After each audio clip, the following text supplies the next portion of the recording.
Um, so this is a second event based on the journalist, to share about their thoughts and connecting with the contemporary Can't Indian see your politics. video. Put your video on. We can't see you. Okay. This is recording. Yeah. Yes. Now it's coming. It's off. It's going off. Yeah. Okay. Now we Okay. can see. Now. Okay. Yeah.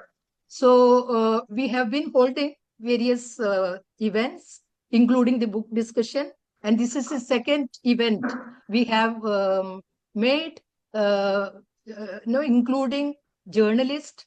And thank you for all these eminent journalists to join, come together, and it is the junior means our contemporary students of CDS is going to benefit interacting with all of you. And we are going to have our alumni meet on September 20, 24 and 25, or 25 and 26. That's correct me. And we have announced we are planning to hold a conference on Indian economy. And we would expect all of you to come here to attend and motivate the current students of CDS and generate some kind of dynamics at CDS. And My sincere apologies for joining late. I'm truly sorry. I'm actually attending a conference in Bangalore at the moment, and I got stuck coming to my room. Anyway, thank you for waiting.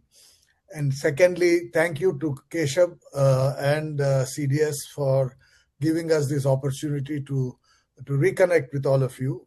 And I'm grateful that you put together this Zoom discussion. Before I proceed, may I request everybody to mute? Sometimes you get crosstalk. So I guess somebody is controlling the mute button. Now, we have with us 4 or 5 of our colleagues who have been in the media. Chandramohan, who, if I'm not mistaken, was the first person from CDS alumni to become a journalist. I think immediately after he finished his PhD, he joined the Hindu, if I'm not mistaken, Chandra. Yeah, you're right. Yes, sir, you joined the Hindu. And I think you were followed by Bharat and Ram. And I don't know at what point Sarita joined, but I think I was the last to move from academia to media in 1990. But Sarita and I were colleagues. It's nice to see you, Sarita. I just saw your face up on my laptop. We were colleagues briefly when I was in the financial. Thank you, sir. Nice meeting you again. I didn't realize at that time you're a CDS alumni. But it's good to see you. And I see my classmate Nata Duvuri here. It's lovely to see you, Nata. CDS has produced many journalists. In fact, for a brief period, C.P. Chandrasekhar was a journalist. He was editor of the Herald Review, which the Deccan Herald Group used to publish. And many of us used to write for him. And then one day I remember when Chandru saying to me that someone said to him that it's better to be a first-rate journalist. Chandra, you're better mute yourself. You're talking to your cook. So I remember Chandru saying to me one day that, someone said to me, it's better to be a first-rate journalist than a second-rate academic. So I've decided to become a journalist. But then soon after, sometime we switched back into academia and went back to teaching. But all of us decided to remain first-rate journalists rather than second-rate academics and continued in our fields. Just by way of a joke, don't take it badly. 2 things I want to say before I hand over the mic to the speakers. One, I think the period when many of us moved into journalism was actually a very interesting period. Some of us joined in the late 70s, some in the 90s, in the 80s, and some in the early 90s. it was truly a period in which two very interesting things happened in the media. First, the Indian media began to attract professionals. By professionals, I mean people have done kind of advanced courses, not just PhD, but maybe masters or other advanced courses. There was a time in Economic Times when I was there. I had a PhD. Chandramohan had a PhD. Dr. Ramachandran was a science editor, had a PhD, and we had a couple of others. So it was the first time. Normally, till then, we had a few editors, particularly for the Economic Times, Hanan Ezekiel and Rangnecker, D.K. Rangnecker, a few who were economists, but it was not very common for someone who had done a PhD in a discipline to become a journalist. But I think that period of the 80s, 90s attracted a lot of people with degrees, doctoral degrees, to move into the media. The second thing that happened, of course, was that it had become quite commonplace for academics to begin writing in the media. I mean, it was not very common in the 60s.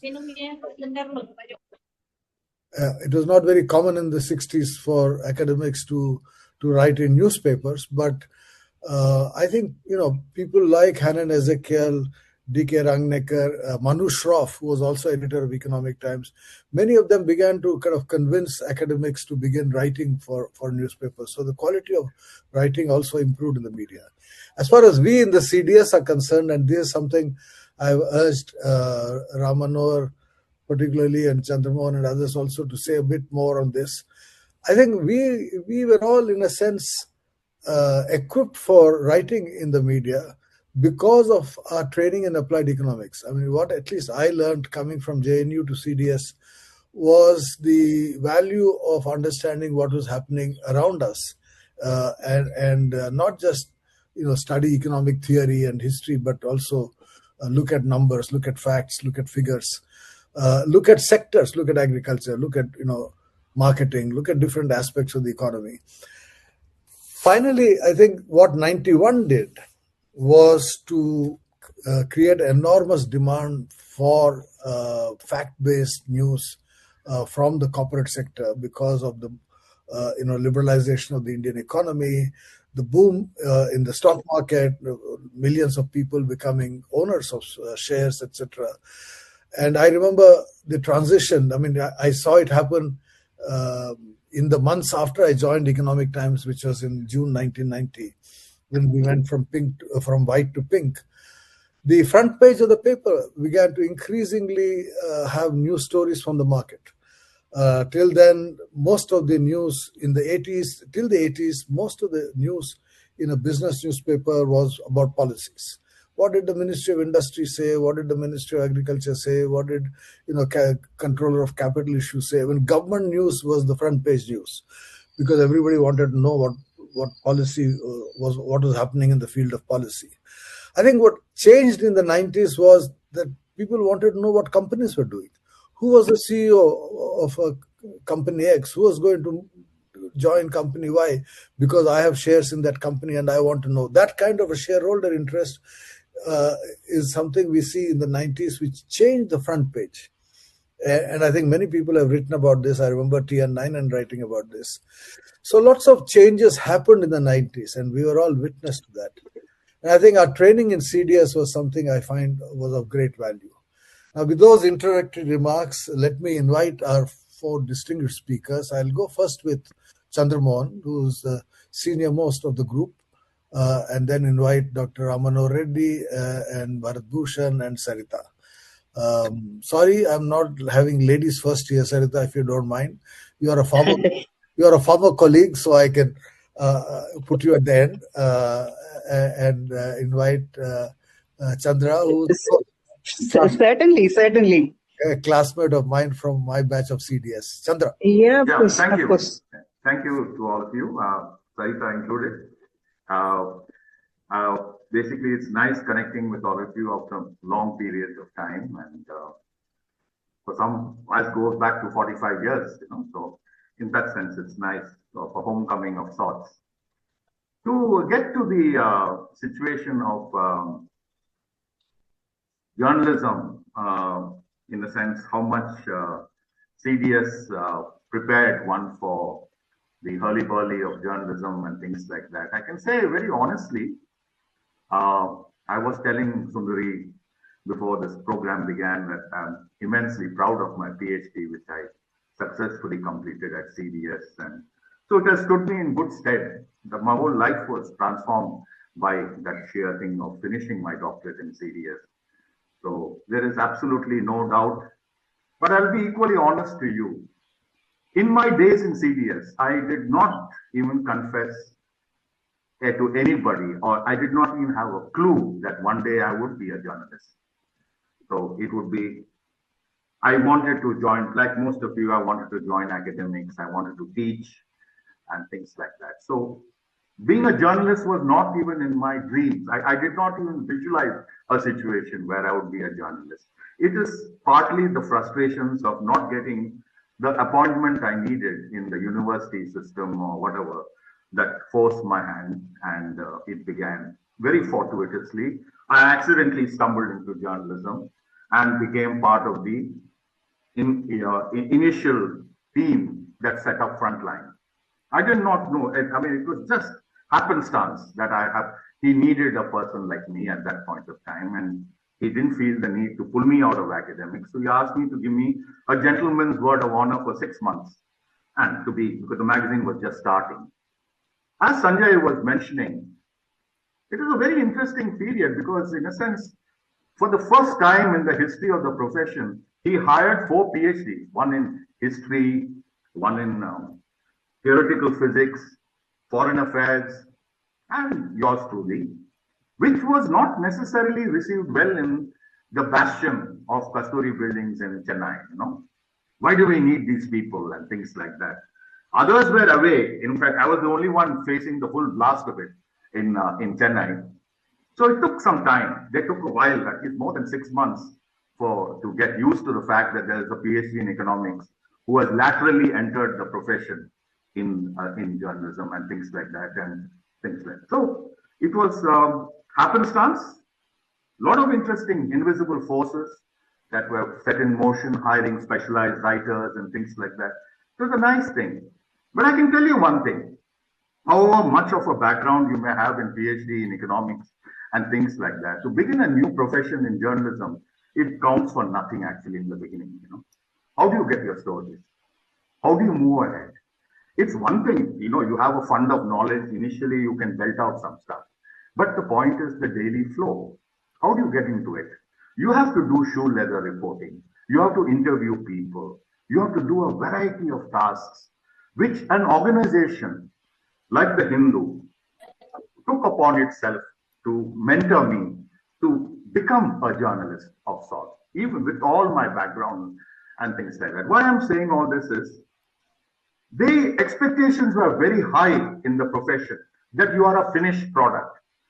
And people used to judge you pretty perhaps unfairly on what you were producing, the frequency with which you were producing and things like that, and say, why do we need these people? But by and by, I can say, as I got used to the profession and the rhythms of the profession, I discovered perhaps I may have had a talent for expression. Whatever it is, I began to like it. And in 6 months, I told Enram that I'll be part of the front line, full time. Not that I was part time, but I decided I won't take any academic options. I'm going to be a journalist all my life. So in some way, I can say that CDS has been a big part of my endowment, which I brought to journalism. 4 decades in the profession, I've been an economics and business commentator. Having done my PhD and MPhil under Vaidyanathan, I have a facility for numbers. I've always been sensitive to the data, its limitations, what you can say, what you cannot say. That even to this day, that facility is exclusively was owned in my CDS days. It did not come elsewhere. But the process of becoming a journalist, CDS, yes, that is just the foundation. But I would owe everything to the Hindu because they started sending me to steel factories. they started sending me to the coal mines. So I acquired tremendous experience on the field of how steel is produced, how the coal miners are living and things like that. I used to write quite a lot in my days in Frontline, and some of my best stories are for the magazine on the coal mines and steel factories and things like that. So that was a tremendous foundation to build for my journalism. So in a sense, while CDS is very, very much a part of my,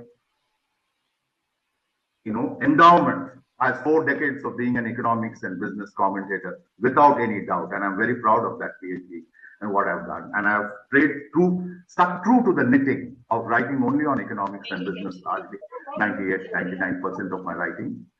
But I would owe a lot to the Hindu and Frontline to make the journalist that I am.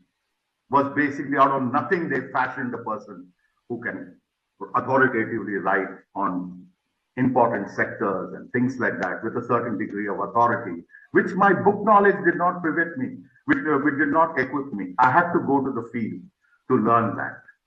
So that way, that has been a constant beginning of a learning process. Coming to Economic Times, Sanjay was we together there, 91 and things like that, the excitement of the reform. All the time we were on a learning curve, you see. You just have to have not much ego. You want to learn. You want to meet people who tell you things and things like that. Do your own shoe leather reporting. Meet your contact. Your only capital you have as a journalist is your contacts. They must trust you. You should not violate their trust. He'll tell you if you want to know.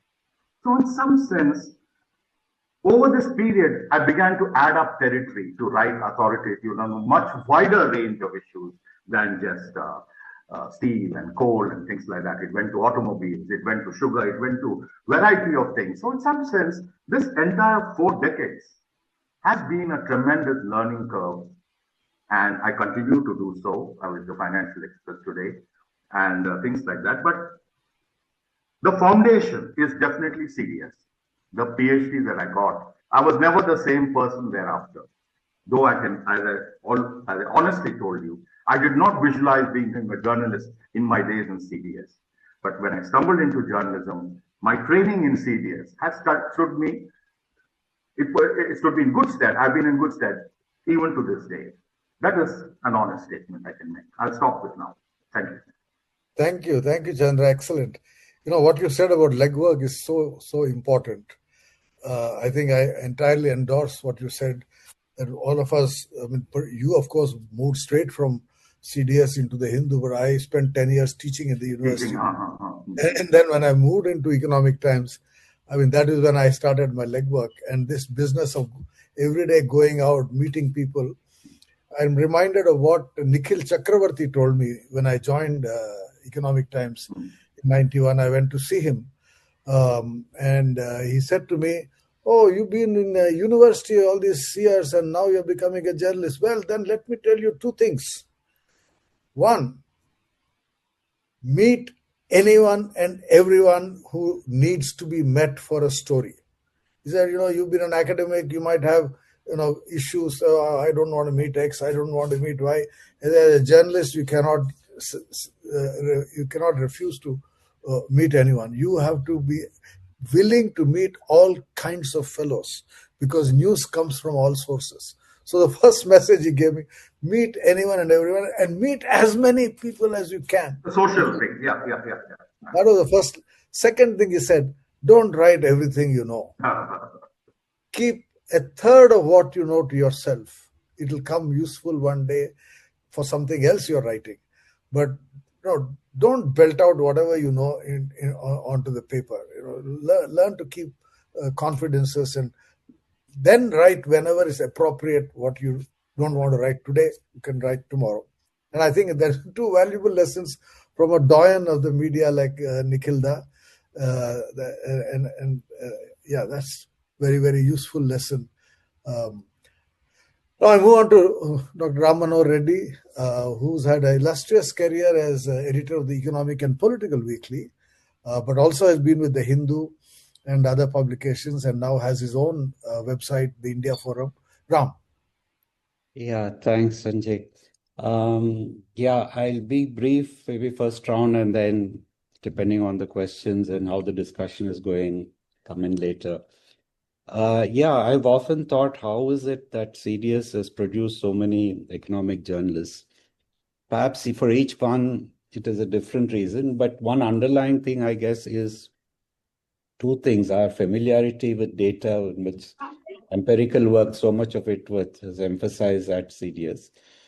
And the second is perhaps, I mean, unlike most other university departments at that time, tucked away as we were in CDS, still there was a lot of exposure. I mean, we used to talk about the world at large. It wasn't just our coursework or thesis that was relevant. So perhaps both these factors played a role. And my own thing, looking back, I mean, I must admit, there are two things. Why, I didn't come from an economics background for a master's. And much as I tried to obtain a theoretical foundation, strong theoretical foundation, that didn't happen because of the empirical bent of the atmosphere in CDS. So at some point, I think I realized that I felt, at least, perhaps I was wrong at that time, that without being a master of theory, and remember at that time, by that time, theory in economics was all mathematics, so that I was never going to be a strong economist with a strong foundation in theory. And therefore, it is better that I looked around. And that was also the time that, the quality, I think, Chandramohan or Sanjay mentioned, quality, something's happened.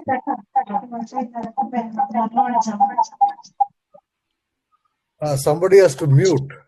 Yeah. Somebody has to mute their. Yeah. It's CDS Trivandrum must be muted. Anyway, where was I about? Yeah, that was also a time when the quality of economic writing and reporting in the papers was quite poor. It was all press release journalism. Reporters couldn't make out a difference between income and wealth, stock and flow, whatever the joint secretary or the minister mentioned. And it was very much access journalism. I mean, whatever was given to the people was written out. So then I felt that, maybe one can make a contribution here. And that's how I entered. And there I think Bharat played a role because, Sanjay, I may be mistaken, but perhaps Bharat was the first from CD. I mean, he finished his MPhil 79, then went to London, came back with PhD in 82, and then straight away entered journalism. So maybe he was the first, even if not directly from CDS. He gave many of us an opportunity actually to write in Business India. I think my first piece was in Business India in 83 or 84. Then KG Kumaru, sadly no with us, he got his opening first in Business India, again with Bharat. And Business India at that time was a very different kind of magazine. It was open to all kinds of reporting analysis. So in a way, we felt that there was a opening there. And again, Bharat arranged for me to be interviewed by TOI in 85 or 86. I got the job, but I was dragging my feet on my thesis. So finally, it was 88 that I joined Deccan Herald. And I felt that there was a place for working in small-time newspapers, small-time. Deccan Herald would object to that, but meaning outside Delhi, Bombay, etc. A little different from perhaps Bharat, Chandramohan, in that my work was largely desk-based, commentary, analysis, writing editorials, writing articles. I had my own column in the Hindu, and I overseeing some special reports, etc. I didn't do much reporting, and that I regret. And my advice to anybody who enters journalism after an MPhil, there's no MPhil anymore, MA or PhD, is leave the academics behind and get into the field. because without reporting, you're never going to be a good journalist. You're never going to be a good commentator. Yeah, that is basically the background and broadly the kind of work one did and why one did that. And of course, I'm a little different in the sense that not only in both Deccan Herald and the Hindu was I more on the editorial page and hardly any report. I did some reporting, both nationally and internationally, but I mean, I wouldn't really call that reporting. And then afterwards, of course, 10 years, 10 years or a bit, I was at EPW, which is a completely different kind of journalism. And thereafter at the India Forum, which again is a different kind. Now, whether what one did, is as much relevance for today, because today the world of journalism is completely different, and not just in terms of, practices, but what it is supposed to be. It's not journalism anymore. It seems to be media. And I would hesitate to talk too much about that, because then you would tend to become like one of those old men who look back and say, oh, it wasn't like in my time. But we do know that the purpose, activity, and the nature of journalism has changed, and has changed the world over. And sadly, for the larger part, for the worse. So that's something that young people need to think about. While, it is more important than ever before to have an independent press, it seems to be the forces aligned against the press are of a qualitatively different nature. Yeah, so I'll stop there and maybe come in a little later if there's some discussion. Okay, thank you, Ram. Don't be so dispirited. We have a lot of websites now which are quite willing to publish whatever you write without fear. My friend Siddharth Vadarajan has The Wire, which is still holding forth. So I think there are still opportunities to be writing. Bharat. Thank you, Sanjay. Well, let me begin by saying that I wanted to be what Sanjay calls a second-rate academic, but my academic job fell through. Professor K.N. Raj had come to London, and I just finished my PhD, called me for breakfast at Amrita Sen's house, and said, Amrita, meet my student Bharat. He's going to join CDS and teach there. And I was totally taken aback. When Amrita went into the kitchen, I asked Dr. Raj, I said, Dr. Raj, did you just offer me a job? He said, yes. So I was really pleased. So I stopped looking for a job anywhere, and I said, I'm going to go back to CDS and teach. And then there was pin drop silence from Dr. Raj. I came back to India. I called up Ram. I called Mihir Shah, and I said, what's happening? They said, you're not getting the job. Raj has come under attack that he's hiring only his students, and they're all non-Malayalis. So Raj has shrunk back. So I couldn't believe this. So in any case, I had a old association with Business India, and the editor had offered me a job. I asked him to give me a ticket via Trivandrum to Bombay. He said, you must be mad. Delhi, Bombay, why would I give you a ticket through Trivandrum? I said, if you don't give me a ticket via Trivandrum, I'm not joining. So he gave me a ticket via Trivandrum because I wanted to meet Professor Raj. I went there. They said Dr. Raj was in the library. So I went to the library tower. He was looking at some books.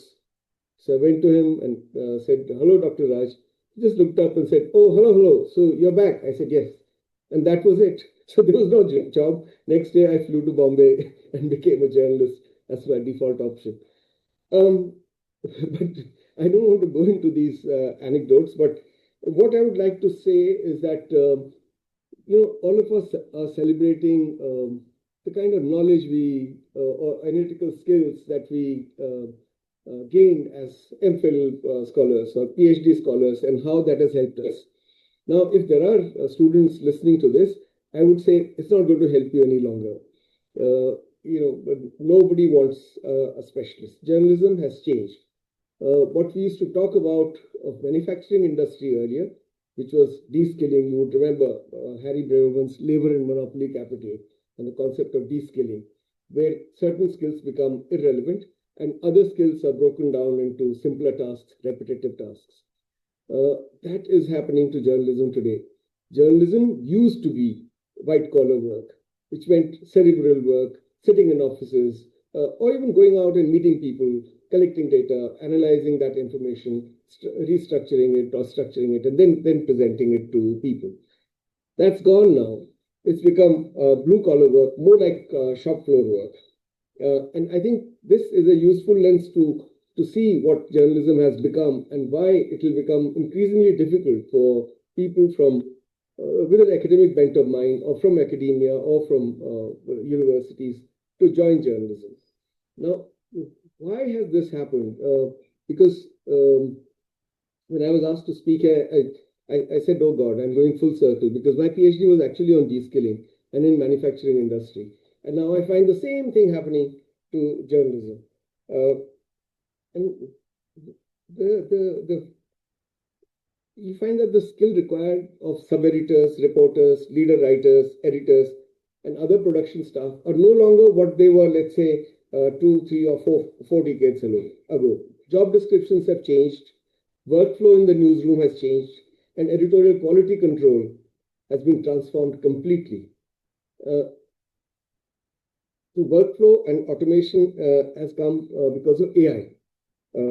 Now you find a lot of copy on digital sites, which says this copy has not been edited by ndtv.com. It's used as it is. So that's automated publishing.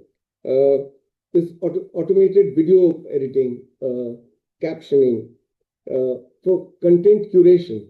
You'll be shocked to know that a lot of these famous sites, I don't want to name any of these digital sites, they don't even take agency copy. What they do is they will take subscription to Times of India Digital, HT Digital, Hindu Digital, Deccan Herald Digital, feed it into a proprietary software, and that software will cannibalize the articles from there and create a new article. I know a national site where 45% of its content is generated through AI like this. Pictures, photographers are not required now. You can do creative pictures through AI. You can show, Modi dancing in front of Netanyahu. You would have seen all those things on social media. Second thing that's happened why specialists are no longer required is that increasingly there's dominance of digital media platforms. Social media platforms. You have Facebook, YouTube, WhatsApp, Instagram, even Google News. And they are used in the production, not only in the production of news, but also in its distribution and consumption. So everything, what you read or what you offer to people is not a unique perspective. It's not determined by what knowledge you've brought to that particular content that you're producing. I'm sorry to use the word content, but that's what it's called these days. It's whether it will attract eyeballs, whether it is search engine optimized, whether it will be picked up by social media algorithms, whether you're capable of multimedia storytelling. Research doesn't matter. The same story has to be told in more than one way, as a text, as a graphic, as a series of pictures, and as a video commentary. So there is rise of matrix-driven journalism. It's not knowledge-driven. And that matrix, the editors don't control at all. To give you an example, Hindustan Times, for example, Hindustan Times Digital, the entire selection of stories, placement of stories is fully automated. They have a proprietary program. They have talked about it. I'm telling you no secret. They presented a paper at Ban Infra conference. And they say, look, there's no human interface involved. It's all decided by this software. So speed and volume are prioritized and not thinking and analysis. And then there are commercial pressures which are doing it. The advertising model of major newspapers, print media, has collapsed. And digital platforms have no revenue model except Google ads and perhaps some other native ads they get. So they're forced to look for alternative sources of revenue. So subscription, memberships, paywalls, branded and premium content. there's a newspaper that some of us have worked for. If you take an annual subscription, this is a business paper, by the way, they give you pizza coupons worth the annual subscription. So, Sanjay Baru, you try and guess which newspaper it is. The total value of the annual subscription is given to you as coupons to buy pizzas. So various kind of these things are happening. Yet then there's a problem that, how do you balance paywall with the search engine optimization? Because if you're behind a paywall, then ChatGPT and Google, etc., will not pick you up. So journalists, as the leader writers, journalists, they're by and large finished within newspapers. Okay, so this is either subcontracted to content writers. There are newspapers where economic edits are written by people who don't work for that newspaper, over whom the editor has no control at all. So you can be an outside content writer with a PhD from CDS, but not possibly a content writer within a newspaper writing editorials. Commercial pressures have also meant this concentration of media that's taking place. So there's reduced diversity, there's centralization of production and editorial functions, and use of AI has eliminated the need for specialists.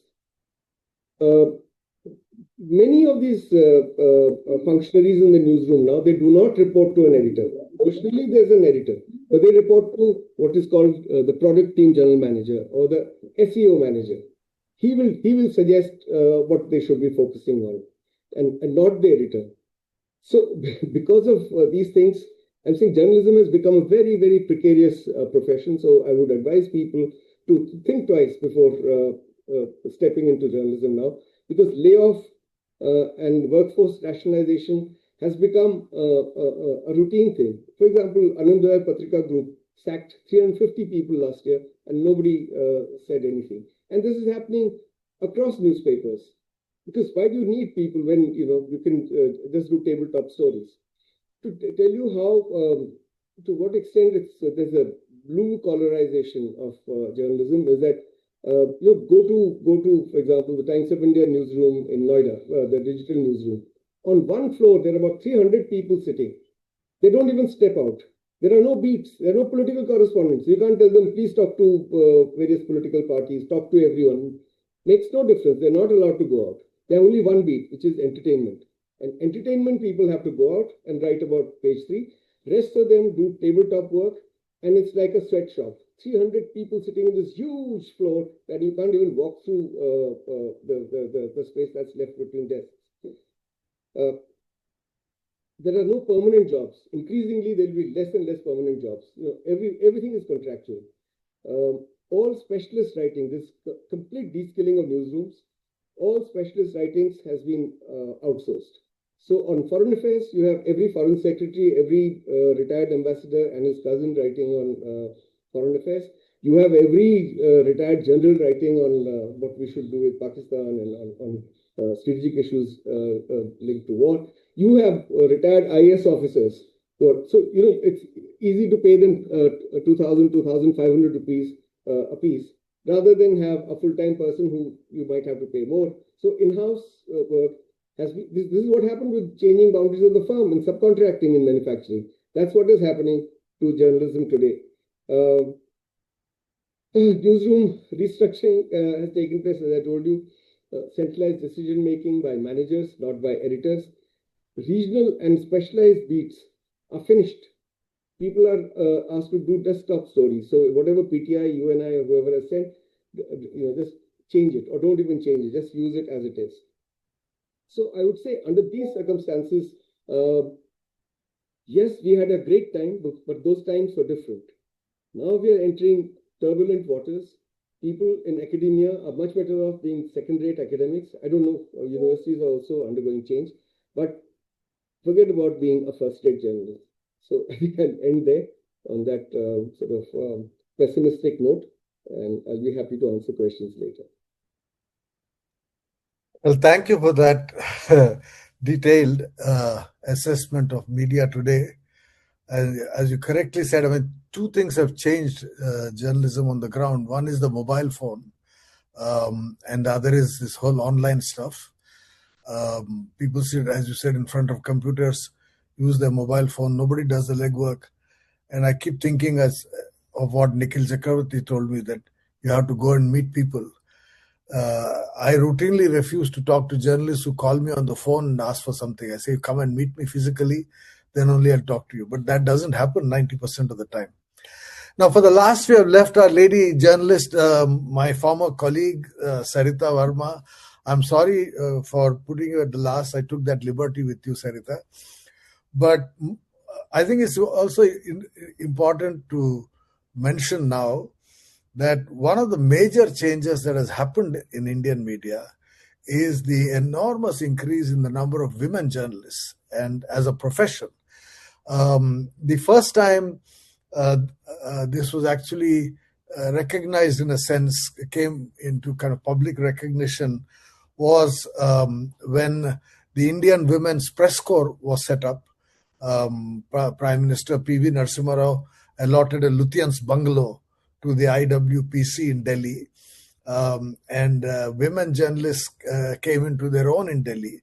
But now across the country, we have women journalists, and this year is a historic year because for the first time, the Delhi Press Club has a woman president.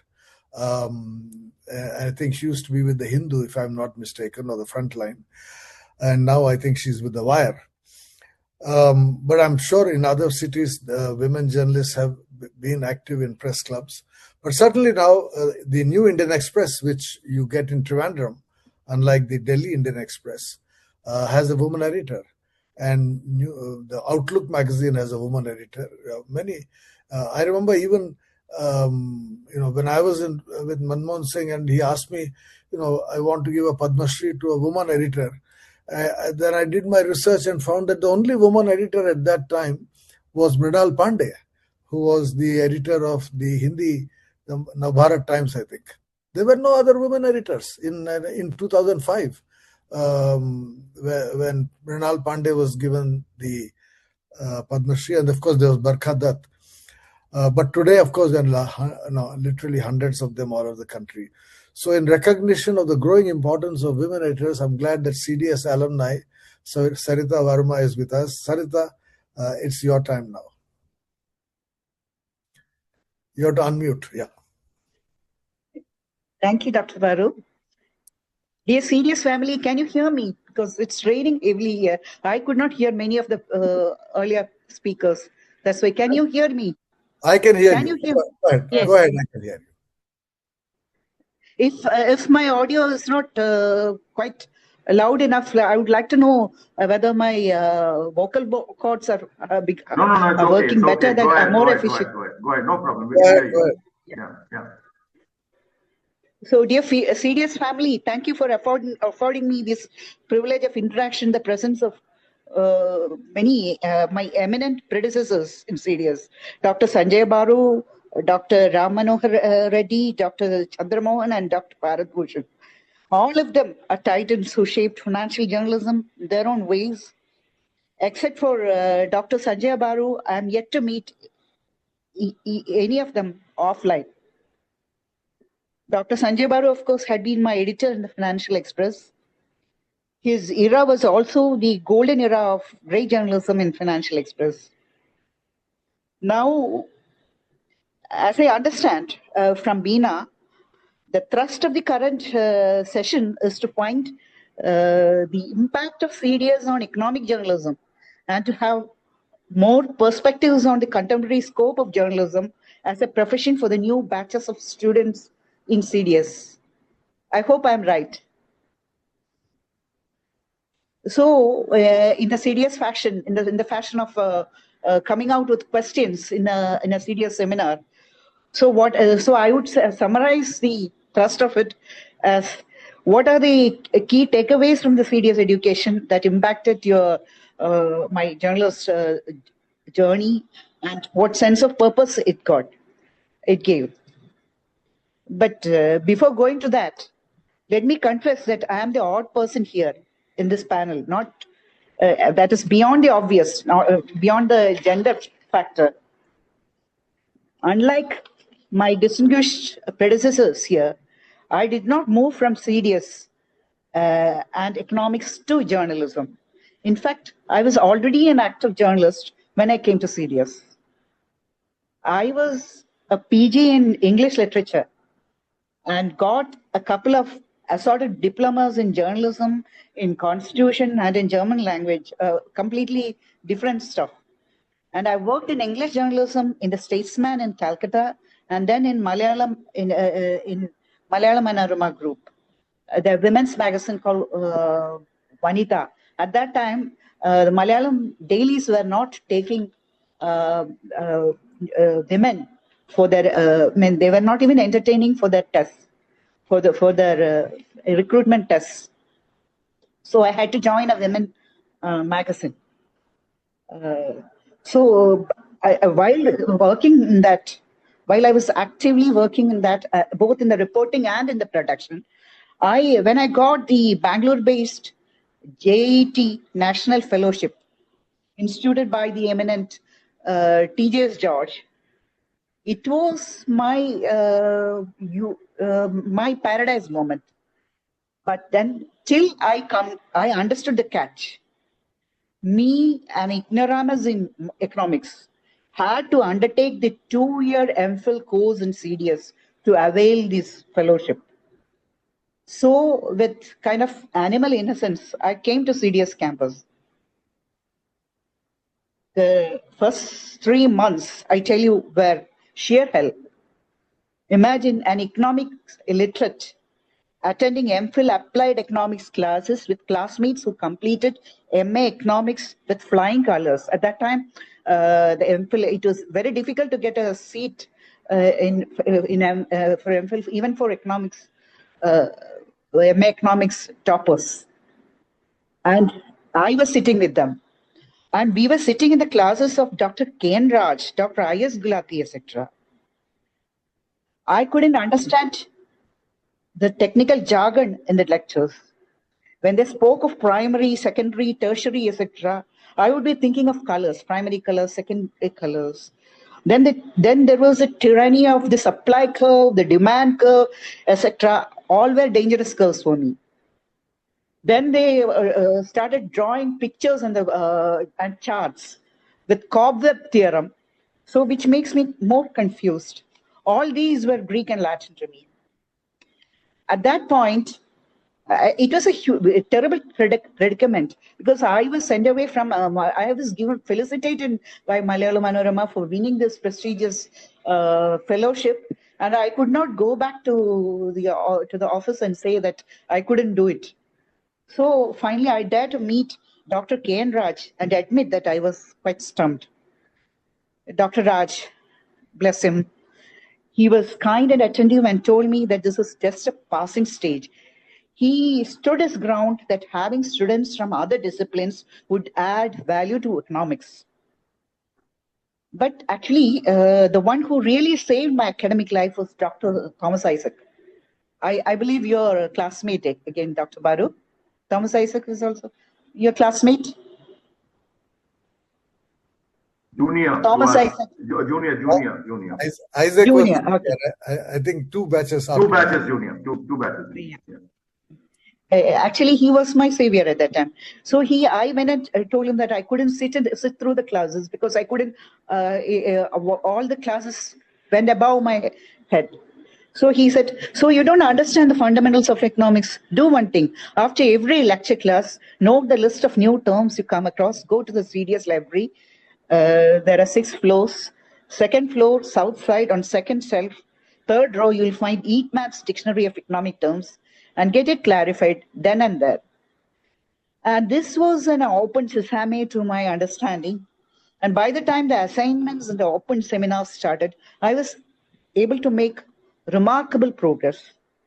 In fact, after this, I was endowed with the JET fellowship a 2nd time so that I could do the dissertation and complete the MPhil course. Till then, the JET fellowship awardees did just the coursework and not the dissertation. I was the first and probably the only one of the JET awardees who got the go-ahead to get the MPhil degree in full-fledged. Now, the question is, what does CDS give to you as a journalist? The assignment seminars, the ones before the open defense seminar are where you're on your own completely and relentlessly grilled by a whole pantheon of scholars. They also, some of them, they even had they even had their anger. As you all know, academics do not like journalists. One of their pet 4-letter word is, "Oh, you are writing journalistically." Journalistic academics always, so that prejudice also was working. But my greatest challenge was to tide over this challenge, and it gave me immense confidence. The confidence that you get after surviving all these barrels aimed at you is more than any conventional coursework in any university.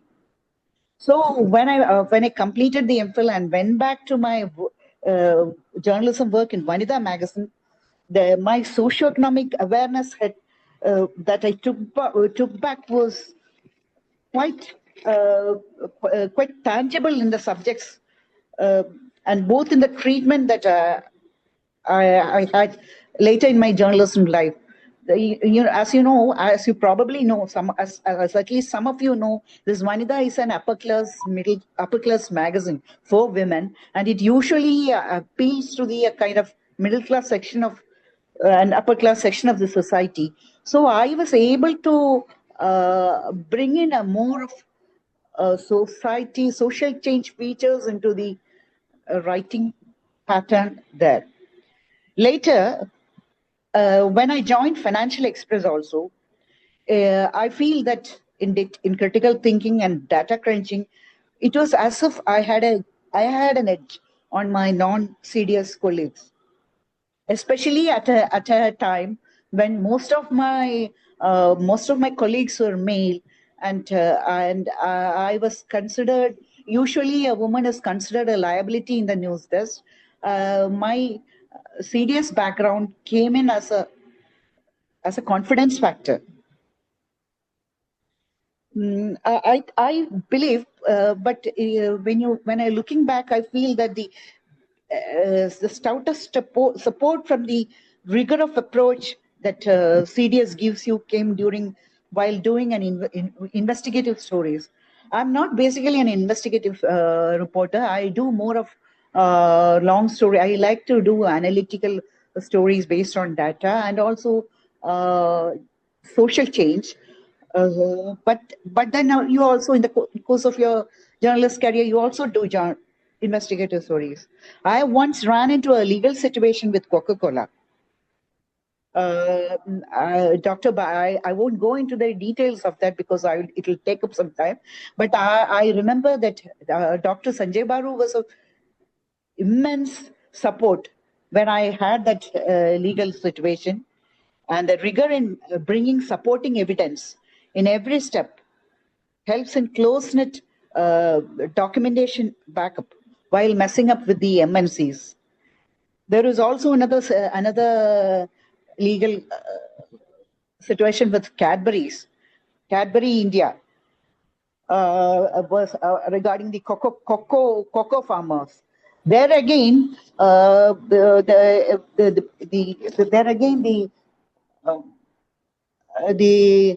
one's experience in writing a thesis, one's experience in preparing for possible questions during a seminar helps in documenting defense, to making our defense quite tight.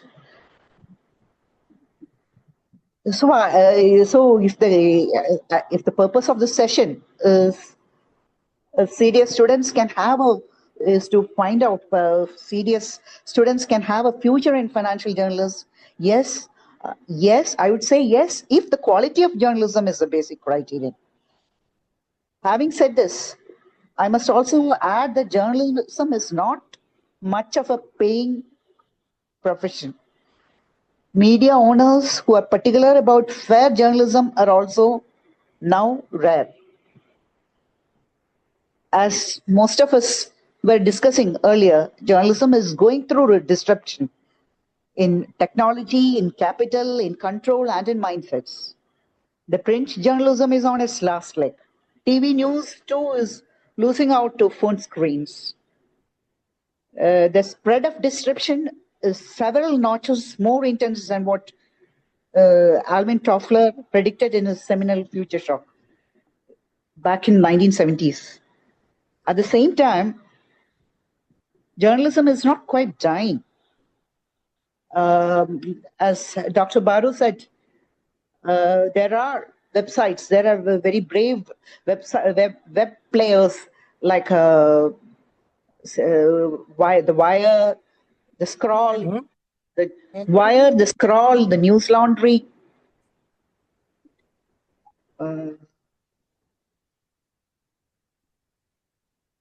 Hello, can you hear me? Yes. Yeah. You can. And also, I believe that the next change is coming up of more individual players, more confident and competent independent players in journalism. They are stretching they are sketching a very brave new world. I'm talking about the likes of Ravish Kumar and Dhruv Rathi with their millions of subscribers. And yes, Barkha Dattu with her Mojo mobile journalism. Yet, having spent nearly 4 decades in the field, and although I'm gratified by the lived experiences, I cannot advise anyone that it's a great career. All I can say is that journalism is a calling, and it's an exciting profession. And whatever the ongoing disruption, with the commando training in economics that CDS renders, a journalist aspirant can easily ride the change wave. Ultimately, both economics and journalism, both are about change management. And I hate to wrap it up with a cliche, but when the going gets stuck, the tough gets going.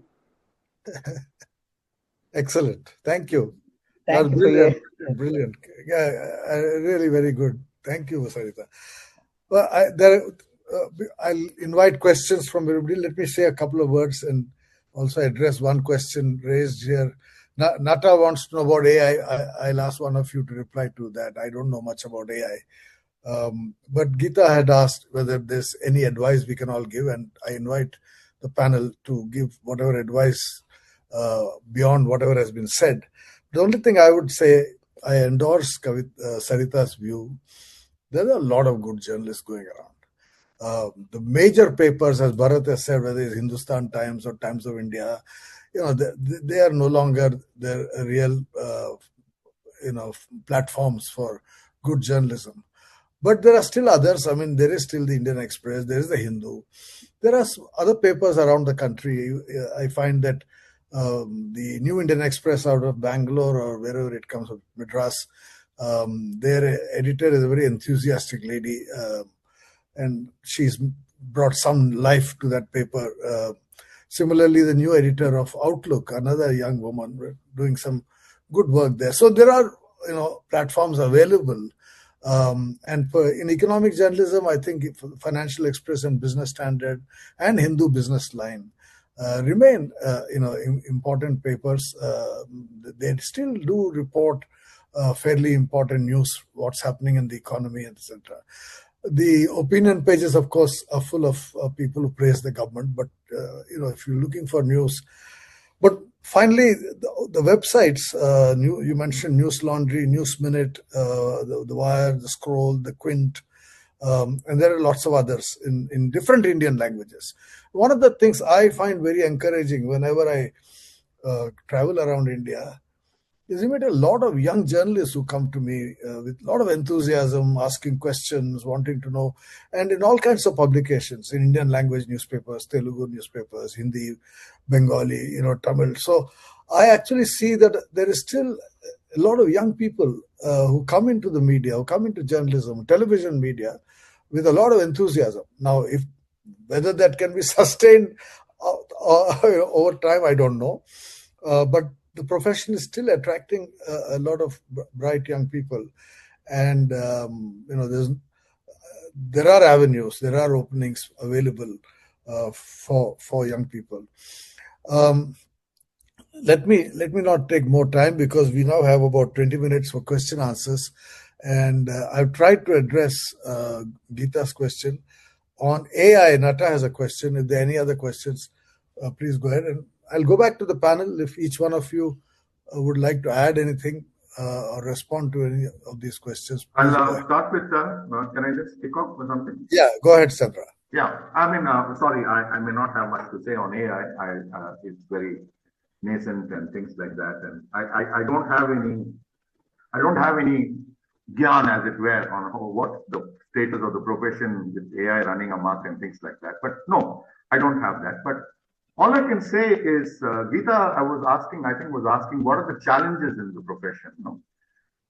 4 decades and things like that. So, I mean, it's I can speak for myself. I mean, 4 decades of experience. What sort of, in a brief way, the sort of challenges are there in some sense. So, while it is well known that there are, given the ownership structure of the media and things like that, and the way powerful forces capture the type of thing. So even the media, in some sense, is not entirely immune from that influence, and the degree of capture is almost complete.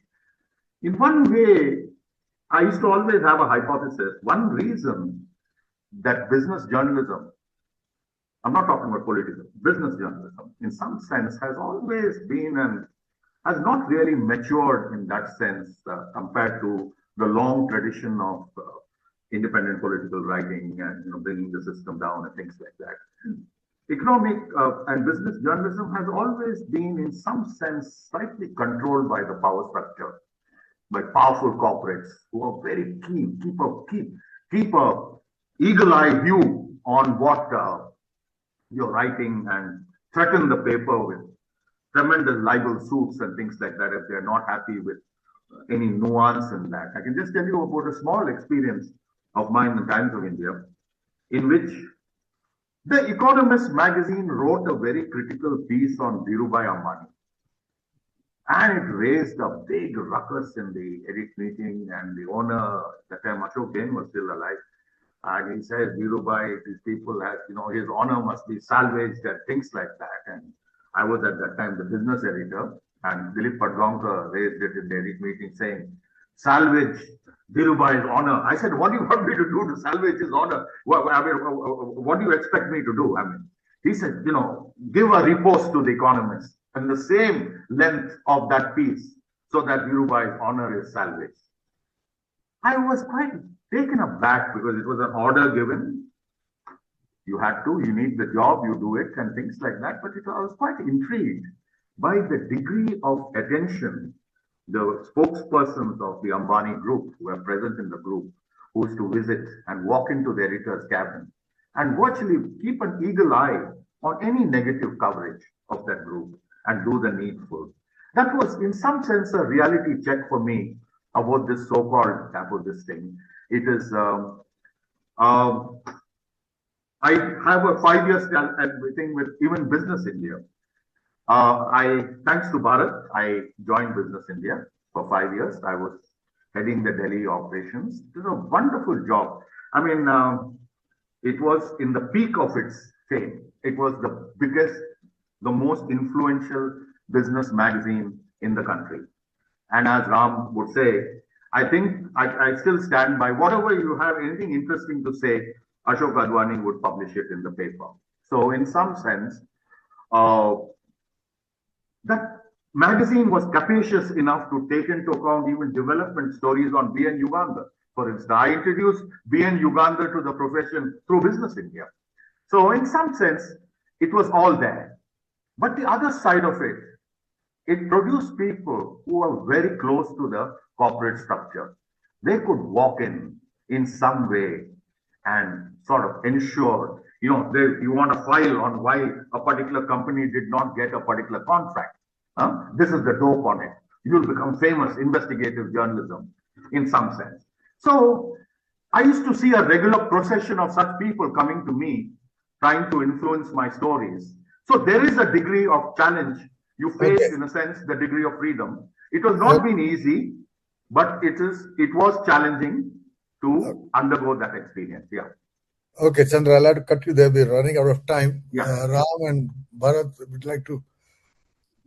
Yeah, if I can go first, I just be very brief, and just want to say that the media is functioning in Indian society, in Indian democracy today. And we are aware of the nature of the institutions and the way in which they've been heading, way in which they've been captured.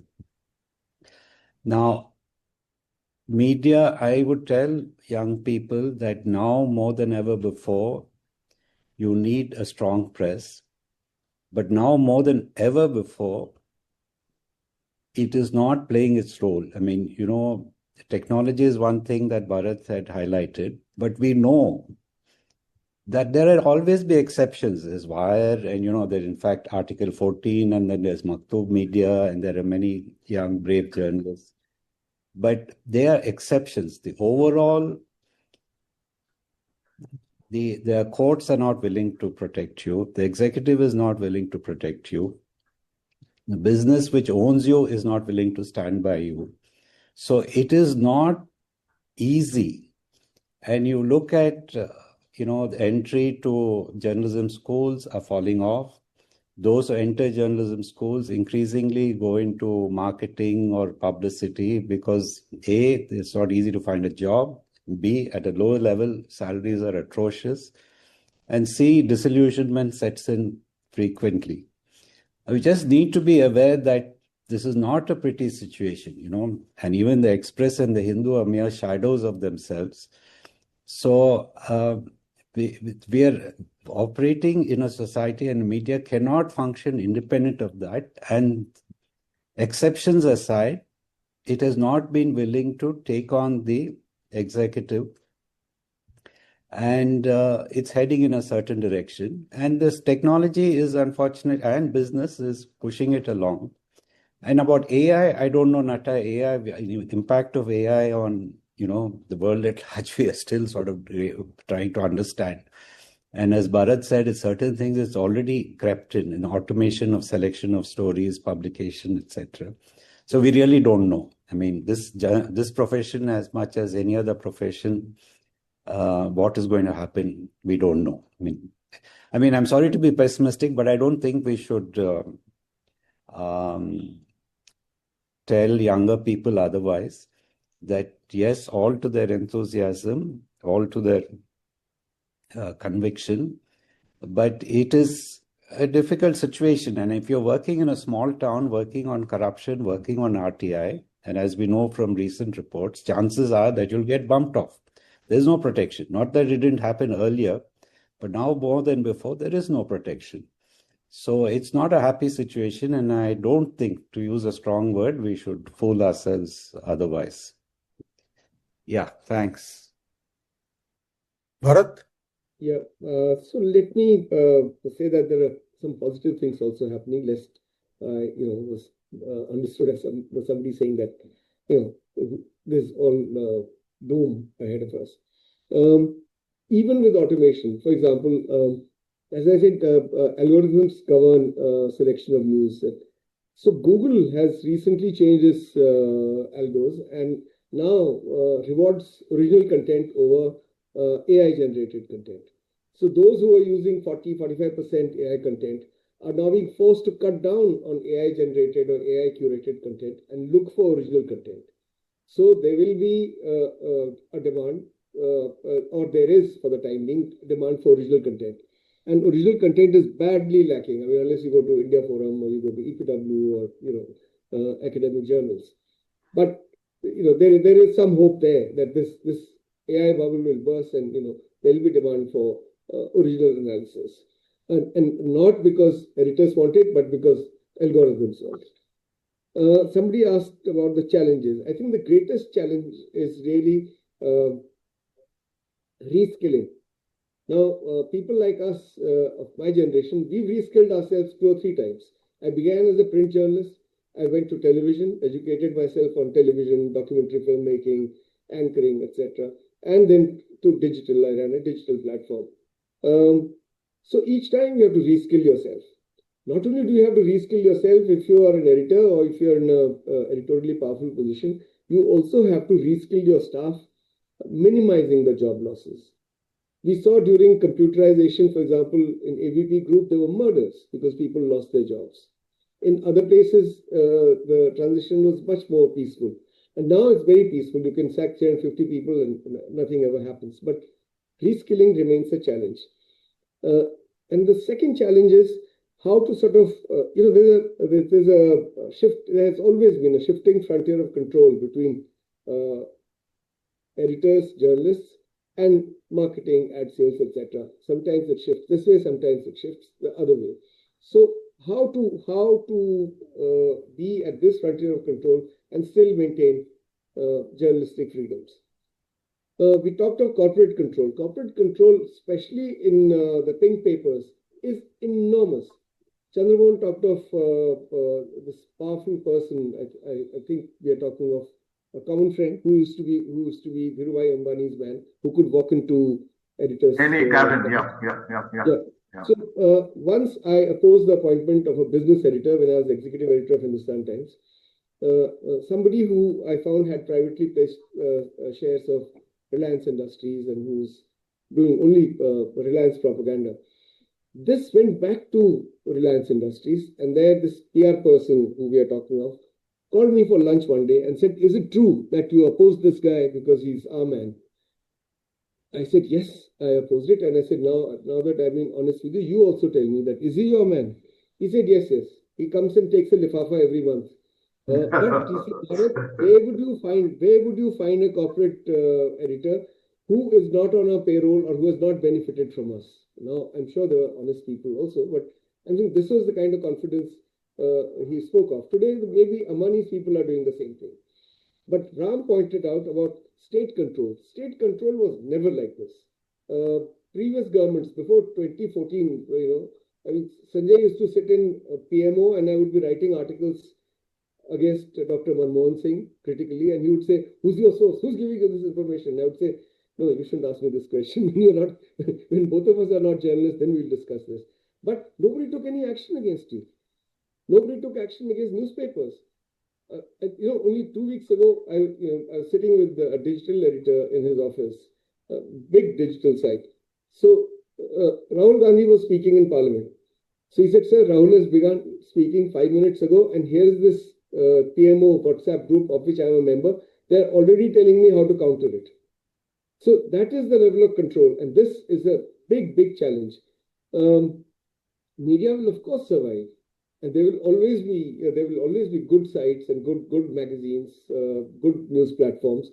But as Ram said, their numbers are shrinking, and the good journalists are all freelance journalists today. And freelance journalists have no institutional backing. If there's a legal case against them, the police harasses them, there is no mechanism at all. And now with the new labor codes, the Working Journalists Act is virtually scrapped. So there are brave people operating there, doing good journalism, but without any protection, and their existence is extremely precarious. So how to protect these journalists is also a challenge. Thank you.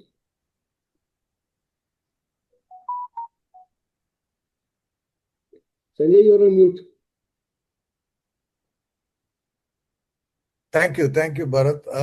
Are there any other questions? I don't see any in the chat box, but if anyone wants to ask a question, you can unmute and ask. We have exactly 5 minutes left. Please go ahead.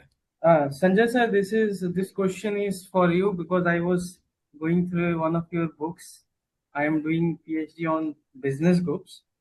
So, sir, you have written that there is a kind of, the way you have portrayed is that there is a kind of conflict between, traditional power elites in the form of caste system and simultaneously this education also allows people to, there is some upward mobility to enter into that elite class in India, right? So after this regime change, right, this new political regime has arrived, to what extent do you think that mobility is possible at the current scenario? So this is going to be Well, my question. first of all, thank you for reading my book. Thank you very much. No, you see, the point I make in that book is that you do see a transition. I mean, I begin with Ram Manohar Lohiya's characterization of the power elite in his time, in Nehru's time. He said it's upper class, English speaking, upper caste, English speaking, and inherited wealth. These three characteristics of the power elite were upper caste, English speaking, and inherited wealth. And I make the point that none of these three today is necessary for you to be part of the power elite. First of all, upper caste dominance has reduced. You have middle caste assertion across different political parties, including the BJP.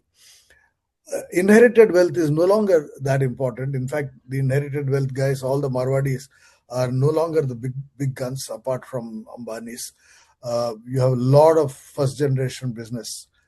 And English speaking is certainly no longer a route to power. Across the country, vernacular has become important. So that's the point I'm making. So in that sense, the new power elite, particularly in the national level, represents this transition. It does represent the transition. That's my view. Any other questions? Sanjay, Sarita might want to say something. Yeah, 1 minute. I have something in the chat box. Let me just see.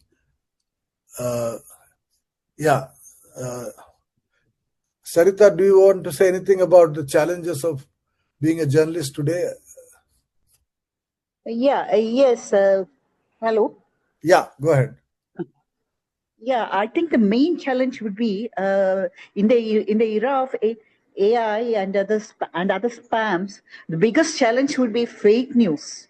Most of the newspapers, most of them have now a new job of fact checker. There is a fact checking division. Mostly in Times of India has one. India Today has. Outlook has one. Indian Express has one. Or have. Fact check is the most important division. So this means that one has to be a journalist. Can be not just a journalist, but he has to be good in technology also. Technology of fact checking also. Regarding AI also, I wouldn't say that AI is a big curse or anything. AI is a tool. It can be a blessing or a curse. The whole issue would be mastery of AI. The new generation journalists will have to be masters in AI or in the use of AI also. It would be useful in news stories. It would be good in giving backgrounders. But there is nothing AI so far. AI can do nothing about plain good old field level source reporting. That kind of reporting that so far AI has been unable to touch. Of course, the whole issue tends to be a mastery of technology. I think the main challenge is mastery of technology. Sanjay, I raise my hand. Yeah, that's right. I saw your hand. You go ahead. We just have 2 minutes, so very quickly. 1 more minute, maybe. Yeah. I have two observations. Point number one, in mid-90s, I remember in an evening walk with what is called Ashima Goyal. She asked me, because they just started their PG program in IGIDR, what are your alumni, your scholars are doing? And I started listing. Then all your names came there. Then she made a remark. Oh, no wonder Indian economics journalism is so powerful, whatever it is. So it looks like CDS, though we aimed at what is called creating academicians, in the short run, the return was more by way of, as Chandramohan rightly said, he never wanted to be this thing, but he became a journalist. Now, from there, what is your reason? Now, the point is that now we are training PhDs. Now, the point is, now there are sessions in terms of teaching them how to write. So now what will be your advice? Now, final point which I want to say is that this forum, I learned or understood the art of good editing once my first so-called my article in an economic article was edited by Ramanohar Reddy when he was working for Deccan Chronicle. I found what difference it makes a good editing. Of course, and I don't want to talk more. Now, my question is, what would be your message to the young generation who wants to write? Because can we teach them how to write? Okay, I'll have to stop you there because the Zoom connection may go almost 7. Very simple advice: read. There is no better way of learning to write than reading. Okay. And therefore, whenever people ask me, how do I become a writer? I say, first start reading. That's the only route to becoming a writer. So my advice to all young people, read. The end of your life, read. That's last word. Thank you very much. We have hit 7. I hand over back to Keshav Das or Beena. Yes. Yeah. I extend my sincere thanks to all the eminent journalists, including the chair, for sharing sharing their and making a meaningful and engaging discussion. I also thank the audience for your presence and thoughtful participation, who made this discussion even more impactful. My appreciation also goes to the organizers, especially Keshav Das and Emmanuel and others from EC, who worked behind these scenes to make this event a success. Finally, thank you to everyone for making this interaction insightful and memorable. Thank you. Thank you. Thank you. Thank you very much. Nice meeting all of you. All of you. Yeah, Rakesh is there. All. Hi. Good to see you. Thanks all.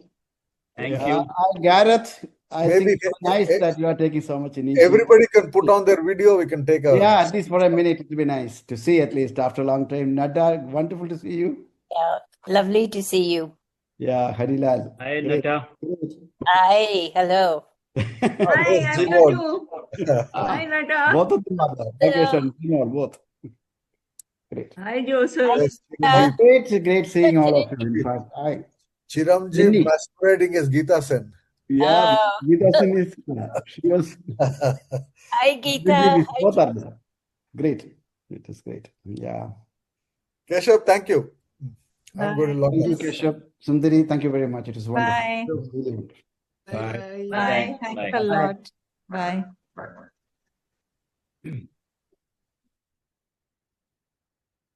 Thank you, Beena. Yes, I will leave. I will close this, I think. Okay, see you then.